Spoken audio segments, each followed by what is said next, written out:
Ever wondered which project management methodology is best for your business?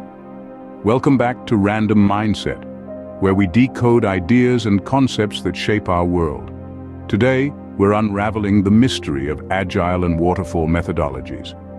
Agile, as the name suggests, is all about flexibility and adaptability. It's an iterative approach that prioritizes collaboration and customer feedback. Imagine a team working in short cycles or sprints with the ability to reassess and adjust the project as they go along. This approach is a darling of dynamic industries like software development, where changes are the only constant. Conversely, Waterfall is the elder statesman of project management methodologies.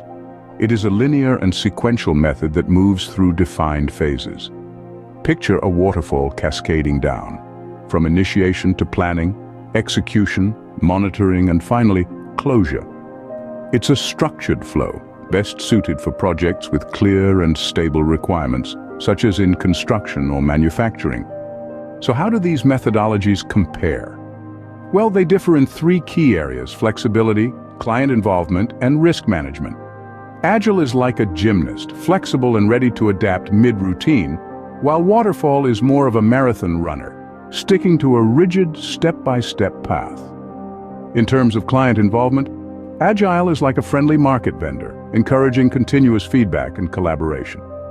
Waterfall, however, is like a formal dinner host, involving clients mainly at the beginning and end of the project. And when it comes to risk management, Agile's iterative nature allows for early risk identification and mitigation, while Waterfall only addresses risks at specific project stages.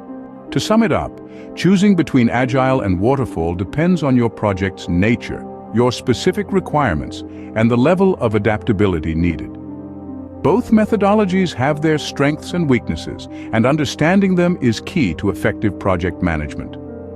Now, let's put these methodologies into real-world scenarios. Imagine working on a group project. With Agile, you'd have short team meetings to discuss progress, share ideas, and adapt your content based on feedback from classmates or your teacher. This iterative process ensures that your final presentation is well-rounded and addresses everyone's input. On the other hand, if you're learning a new language, you might use a waterfall approach. You'd begin with understanding grammar rules, then move on to vocabulary building, and finally practice speaking. Each phase builds upon the previous one, providing a structured pathway to language proficiency. So, which methodology do you think suits your projects best? Make sure to leave your thoughts in the comments below, and don't forget to subscribe for more enlightening discussions. Until next time, keep questioning, keep learning,